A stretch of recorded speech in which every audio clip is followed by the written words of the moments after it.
हर हर महादेव, जय माता दी। दोस्तों, कैसे हैं आप सभी। भगवान भोलेनाथ की कृपा आपके ऊपर सदैव बनी रहे। आज के इस वीडियो में बताने वाली हूँ देव उठनी एकादशी के दिन जो भी पूज्य गुरुदेव द्वारा बताए गए उपाय हैं। एक एक उपाय आपको बड़े ध्यान से बताऊंगी, तो आपको सारे उपाय ध्यान से नोट करने हैं।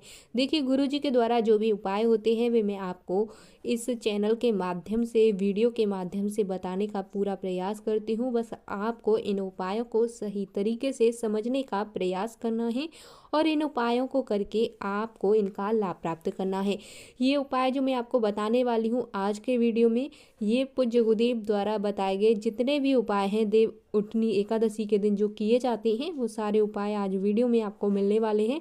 तो सभी उपाय ध्यान से सुनना है। यहाँ तक कि मैं आपको 1 रुपए के सिक्के का उपाय और लाल और पीले वस्त्र का उपाय गुरुजी ने किस तरीके से बताया है वो भी आपको बताने वाली हूँ। तो ध्यान से वीडियो पूरा देखें। अगर चैनल पर नए हैं तो चैनल को सब्सक्राइब करके वीडियो को लाइक और शेयर अवश्य कर दें। तो चलिए प्रारंभ करते हैं। पहला उपाय ध्यान से सुनना है, गलती नहीं करनी है और कब करना है, कैसे करना है, ये सारी जानकारी वीडियो में आगे आपको प्राप्त होने वाली है। आपको ध्यान से सुनना, आपको करना क्या है। देखिए, कार्तिक के महीने में तुलसी तो प्रत्येक हिंदू भाई के घर में होगी और जो कार्तिक का महीना प्रारंभ हो चुका है, यानी कि सर्दी का मौसम प्रारंभ हो चुका है, तो आपने अपनी तुलसी पर लाल रंग की चुंदरी अवश्य ही ओढ़ाई होगी। तो आपको इस एकादशी के दिन, जो देव उठनी एकादशी है, इस दिन ये लाल रंग की जो आपने वस्त्र उड़ाया है, जो चुंदरी उड़ाई है, उसको उठा करके आपको संभाल कर रखना है।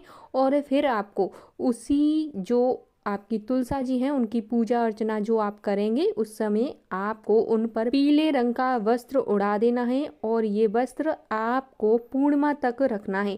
यानी कि तुलसी जी के ऊपर आपको पीले रंग का वस्त्र पूर्णिमा तक रखना है। फिर उसके बाद आप कोई अन्य नया वस्त्र, चाहे आप लाल रंग की चुंदरी लें या कोई अन्य नया वस्त्र, आपको तुलसी जी पर उड़ा देना है। और फिर जैसे ही पूर्णिमा का दिन होगा उस दिन ये पीले रंग का वस्त्र उतार करके आपको रख लेना है।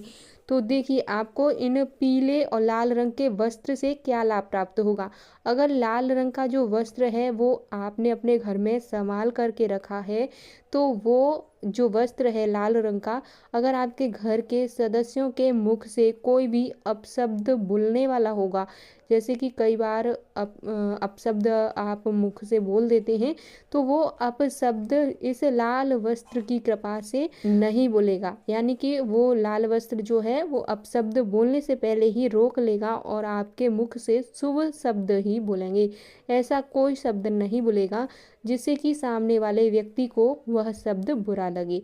एक काम तो ये करेगा लाल वस्त्र। और पीले वस्त्र का जो है वो आपको लाभ प्राप्त होगा। अगर आपके घर में कोई ऐसी नारी है जिसके संतान नहीं हुई है, तो आपको जो पीले रंग का वस्त्र है वो उसी नारी के जो कक्ष है, उसमें जो कमरा है, उसी में रख देना है।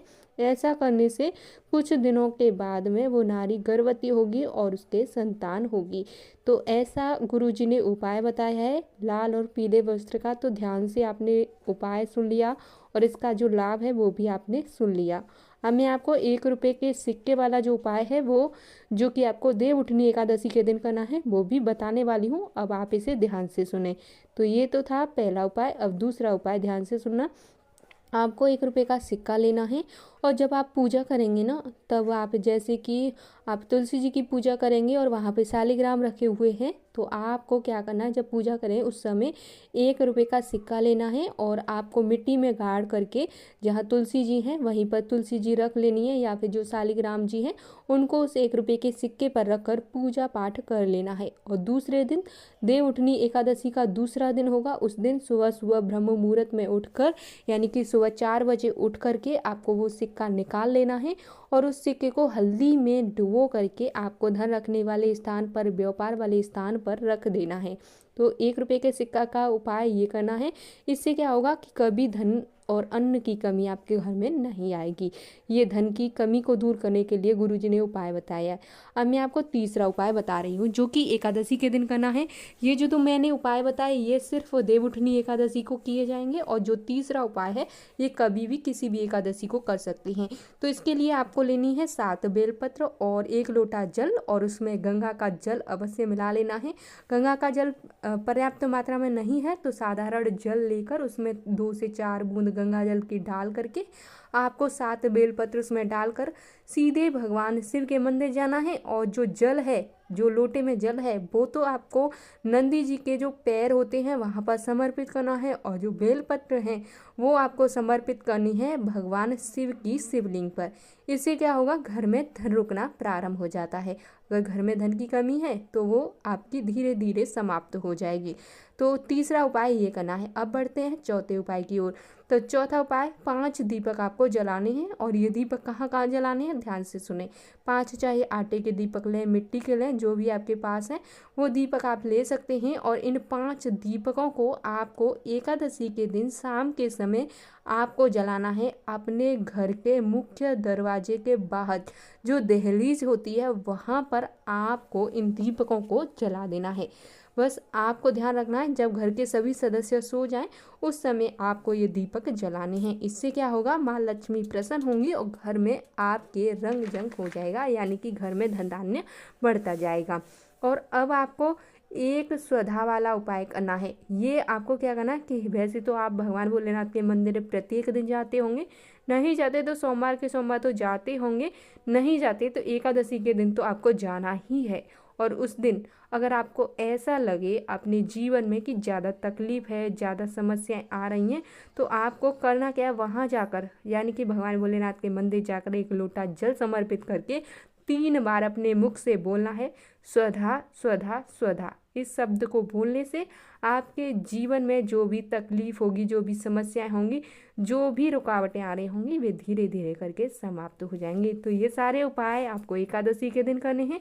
उम्मीद करती हूँ कि मेरे द्वारा बताए गए जो भी उपाय हैं वो अच्छे से आपको समझ आए होंगे। कोई भी उपाय कहीं भी ऐसा लगे सही से समझ नहीं आया तो आप दोबारा से वीडियो को रिपीट करके देख लेना। और एक और काम आपको करना है, वो है कि आपको चैनल को सब्सक्राइब करना है, वीडियो को लाइक करना है, ताकि गुरुजी के द्वारा जितने उपाय बताए जाते हैं उन सभी की जानकारी आपको सही समय से पहले प्राप्त होती रहे और आप इन उपायों का लाभ प्राप्त करके अपने जीवन को धन्य बनाते रहें।